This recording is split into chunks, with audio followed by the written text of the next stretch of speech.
How's it going, everybody? JSR Music here. Welcome back to another video, and today is an album review about an album I have been waiting for a very long time. Today is February 21st of 2020. Today is also the release date of the Amity Affliction's brand new album, Everyone Loves You Once You Leave Them. I have been waiting a very long time for this album. I pre-ordered this album. It came a day early. I listened to it practically all day today, and I decided to make a review about this album. This album has 11 tracks, starting with the opening track of Coffin, into the first single they released a few months ago, called All My Friends Are Dead, into the second single they released, called Soak Me in Bleach. After that, we have All I Do Is Sink, Baltimore Rain, Loneliness, Forever, Just Like Me, Born to Lose, Fever Dream, and Catatonia. Catatonia was the third and final single released last week, I believe. This album, I'm going to do this before I go in depth, is a fucking phenomenal album. I absolutely adore this album. It's very different. It kind of conquers, I'm going to mention in my review in a little bit, conquers both sides of the Amity Affliction, has some misery-sounding stuff, and some of the older stuff like Let the Ocean Take Me, which I absolutely love both of those albums. So we're going to go track by track in depth, give a brief statement about both. I kind of have some notes over here, so if you see me looking down a piece of paper, I have some notes over here. Starting off, as I mentioned before, it tackles both sides of the Amity Affliction, Misery and Let the Ocean Take Me as the examples I'm using for today. It's done very well. Nice, smooth mix of both sounds on the album. Out of 11 tracks, I absolutely love 10 and dislike one of them, which is very good for a whole album.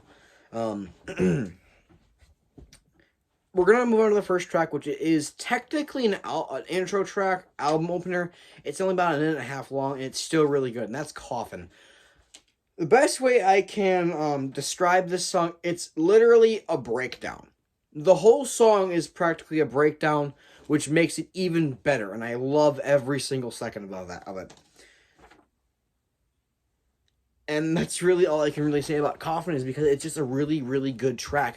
Very heavy, very good, impressive, harsh vocals, and just super, really the perfect album opener for this kind of album here. It really sets the tone for what goes throughout the entire album.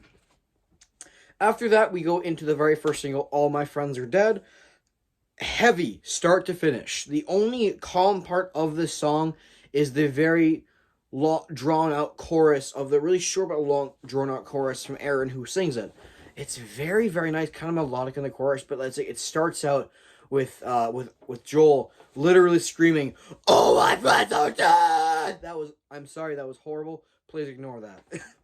But still, he just starts out the song full bore screaming the title, and just really fast screaming and growls and gurgles, and I love every second of it. After that, we go into the second track, Soak Me in Bleach. Oh my god! I love it. This song is amazing. It was the second single released, and something about it really just resonates with me, and I absolutely love it. It just, from the heavy pre-chorus into the chorus, and the breakdown, I just adore everything about it. It flows so well, and it works so well. It's got that misery-sounding intro, but then just the kind of the pre-chorus bridge sections they really resonate with me with kind of like a sounding kind of thing from, I want to say it was from either Chasing Ghosts or Let the Ocean Take Me. It just really gave me that vibe, and I really like it. And next up after that, we go to All I Do Is Sink. A very catchy song.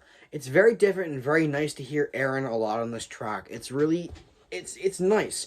And even with the parts that had Joel on it that were very quiet, per se, the chorus just kind of explodes in a way into Aaron's voice. All I do is sing. Again, please ignore that. I can't sing for shit. So yeah, it kind of explodes into Aaron's voice, really carrying the whole song all the way through until the next verse, when it was very kind of a refrained, kind of muted sounding verses with Joel on the vocals. Very nice track, very enjoyable track. Next up we have the title track of the song, Baltimore Rain. Very weird intro. It was a very very misery sounding intro, and I wasn't sure how to feel about it at first, but then after it bursts into Joel screaming and just going on in the verses, it just really, really, really worked. It flowed super well, and the chorus, I love the part when Joel screams, um, everyone loves you once you leave them. Right before Aaron goes into the chorus or the pre-chorus and the chorus section, it just flows so well, and I absolutely love the whole thing. Such a good track and the perfect way to kind of do a title track in a way.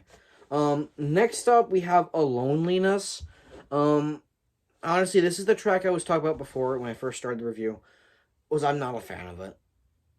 The starting line sort of has a synthesized sound on Aaron's voice, and it really does not compliment him at all. It sounds way too forced, and it does not work for me at all. That, and also, you start, I'll tie the knot, you start the fire. They repeat that over and over and over again, and then here's to loneliness, my friend. It just, it doesn't really work for me at all. And even, I know Joel can sing. He can for some areas, and it didn't work on this track for me. Unfortunately, I really wanted to like this track. I wanted to. It didn't work for me. But I will say this about it. The chorus is really the only part that really makes it redeemable. And even then, it's still stretching it. So, not a fan of A Loneliness. I still listen to it. It's still kind of enjoyable. But it's really the only track I find bad on this album. After that, we go to Forever. I believe technically the fourth single for the album. They released a music video for it too. And it's slowly becoming one of my favorites off the album. Super catchy. It just screams classic the Amity Affliction on the verses. And the misery sounding spin on the chorus just works so well. And it's, oh God. It really gave me vibes, I think, a little bit. It sounded like Feels Like I'm Dying, a little bit of Gift Horse, a little bit of Set Me Free, a lot of what is the track? One moment, I gotta look at this back of the CD here because I forgot to put in my note. It kind of gives me a little bit of the Way Down feeling too. So there's that. Oh, just knock something over. It's fine. Just ignore that. But it's slowly becoming one of my favorites, and it's super enjoyable. And I love every second of it. Next up is Just Like Me. This track, I know this could start some controversy on this, but this track features some of the best vocals Aaron has ever had on any Amity Affliction album, right next to the stuff on Let the Ocean Take Me. I absolutely love this track, and it works. His voice is so prominent on here, and it sounds so good. The chorus is simple, but it's got that misery vibe to it. And it sounds really nice, and it's really satisfying to listen to. After that is Born to Lose. Honestly, it's very emotional lyrics. I love it. I can tell it's about a form of suffering, especially in the verses. Why was it him instead of me? As Joel, I think it was Joel who says that. That line alone I adore and can relate to on a completely different level. And I absolutely love this track. I love the little opening riff. I love the way it sounds. Really just kind of the simplistic sound of it. It flows really well. I know I keep saying flows really well throughout this whole album. The whole thing really just does. After that is Fever Dream. Fever Dream, it's honestly, I don't know how to describe this track. It's really hard to put into words how much I actually love it.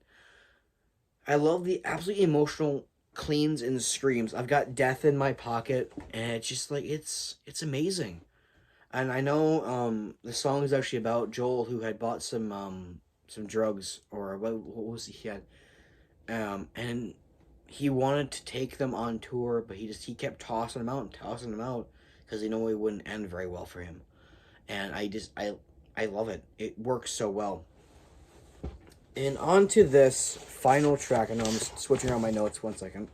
On the last track, the last single they released, Catatonia, that chorus really just hits me.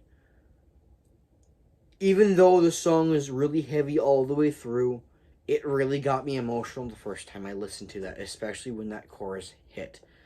I know I should be happy. I know I should be all these things. It's just that the weather keeps on changing. If only I could be happy, if only for more than just one day. I adore that chorus. It is so fucking good. And it keeps this album keeps reminding me of how much I love the Amity Affliction. They're one of the best bands I've ever heard, and one of the best bands to date, and they're becoming in my top 5 favorite bands of all time, and they deserve it. Okay, overall, this album was amazing, through and through. Very well done, very enjoyable. Out of 11 songs, 10 are phenomenal, 1 is just a meh.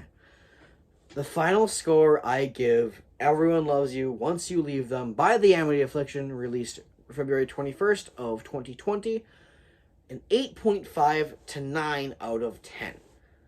Amazing album, very enjoyable. I truly recommend you guys listen to it and post your thoughts down below. And it's currently my album of the year. So, yeah. Can't wait to see what else comes out this year, to see maybe they can try and beat this album. I highly doubt it. But still, I'm JSR Music. Hope you guys did enjoy the review. Can't talk apparently. It's fine. Hope you guys did enjoy the review. Let me know your thoughts down below. Keep rocking.